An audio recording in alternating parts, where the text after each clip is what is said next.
నెల్లూరు జిల్లా రాపూరులో 78వ స్వాతంత్ర దినోత్సవ వేడుకలు ఘనంగా నిర్వహించారు. లైబ్రరీలో మాజీ సర్పంచ్ పచ్చిగళ్ల రత్నం, పోలీస్ స్టేషన్ నందు ఎస్ఐ మాల్యాద్రి జెండా వందన కార్యక్రమంలో నిర్వహించారు. విద్యార్థులు క్రమశిక్షణగా చదివి ఉన్నత శిఖరాలను అధిరోహించాలని, స్వతంత్ర సమరయోధుల ఆశయాలను నెరవేర్చాలన్నారు. అనంతరం ఎంపీడీఓ కార్యాలయంలో ఎంపీపీ ప్రసన్న, తహసీల్దార్ కార్యాలయంలో ఎంఆర్ఓ శ్యామ్ సుందర్ రాజు జెండా వందనం చేసి విద్యార్థులకు మిఠాయిలు పంచిపెట్టారు.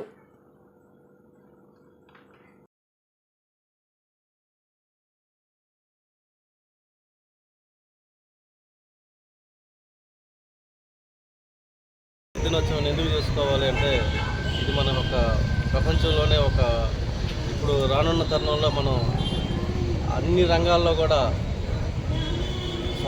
స్వతంత్రం వచ్చినటువంటి 78 సంవత్సరాల్లో భారతదేశం ప్రపంచంలో ఉన్నటువంటి అన్ని దేశాలతో పోటీపడి మనం అభివృద్ధిలో కానీ అన్ని రంగాల్లో కూడా దూసుకెళ్తా ఉన్నాం. ఇది ఎందుకంటే మన పూర్వీకులు మనకు రాసినటువంటి రాజ్యాంగం యొక్క బలం ఇది.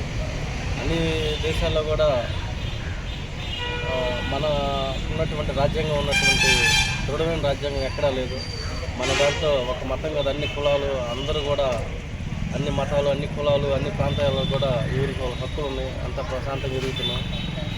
మనకి మన బ్రిటిష్ వాళ్ళ పరిపాలనలో ఇంతకుముందు మన రాజరిక వ్యవస్థలు మొత్తం ఉండేవి. బ్రిటిష్ వాళ్ళు పక్క దేశాల వస్తువులు కొంతమంది వ్యాపారాల నిమిత్తం వచ్చి పరిస్థితులకు అనుగుణంగా ఒక్కొక్క ప్రాంతాన్ని మన వాళ్ళకి మభ్యపెట్టేసి వాళ్ళ అదుపులోకి తీసుకొని మన ఉన్నటువంటి రాజ్యాంగ నేతల యొక్క ఒక్కొక్క లోపరుచుకొని చాప కింద నీరులాగా దూరి మన సంపదని మొత్తం ఎల్లగొడుతూ మనల్ని బానిసలాగా బతికేటువంటి వాళ్ళకి మన యొక్క పూర్వీకులు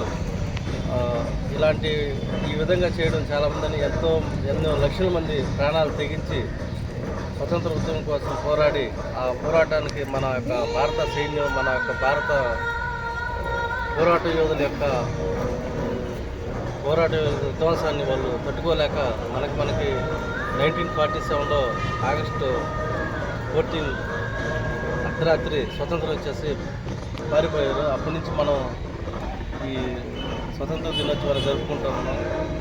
ఉల్లంఘన ఉద్యమం కానీ, క్విట్ ఇండియా ఉద్యమం కానీ, దీనికి దాదాపు ఒక 40 సంవత్సరాల ఉద్యమాలు, మరణాలు, కారాగారాలు జరిపింది. మనకు ఇంత కష్టపడి మనకు స్వాతంత్రం తెచ్చారు. అందుకని దానికి గుర్తుగా ప్రతి సంవత్సరం ఆగస్టు 15న దీన్ని జరుపుకుంటున్నాం. ముఖ్యంగా ఇది స్వాతంత్రం తెచ్చుకోవడానికి ఐకమత్యం లేకపోవడం వల్ల ఇన్ని సంవత్సరాలు పట్టింది. అందరూ కలిసికట్టుగా క్విట్ ఇండియా ఉద్యమం మొత్తం దేశం ప్రజలు మొత్తం పోరాడడం వల్ల మనకు వచ్చింది. అందుకని మనం అందరం కూడా ఐకమత్యంగా ఉండి ఏదైనా సాధించుకోగలం. Thank you. 24 గంటలు దేశం ఏమైపోద్దని చెప్పని నిద్రాహారాలు లేకుండా మంచు కొండల్లో వాళ్ళ కాపలా ఇప్పుడు కూడా కాస్తా ఉంటే, మనము ఈరోజు ఇక్కడ గుండెల మీద చేసుకొని ప్రశాంతంగా చదువుకొని మంచి ఉద్యోగాలు చేసుకొని భారత పౌరులుగా మీరు తీర్చిదిద్ది మీరు దేశం కోసం పోరాడతారని, అలాగే దేశం కోసం పనిచేస్తారని కోరుకుంటూ నాకు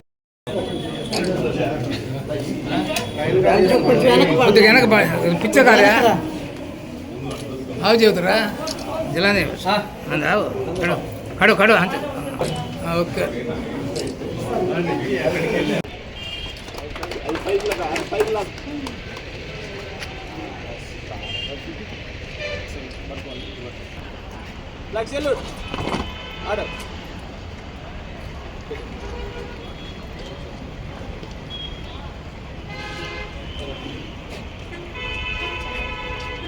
జయ హే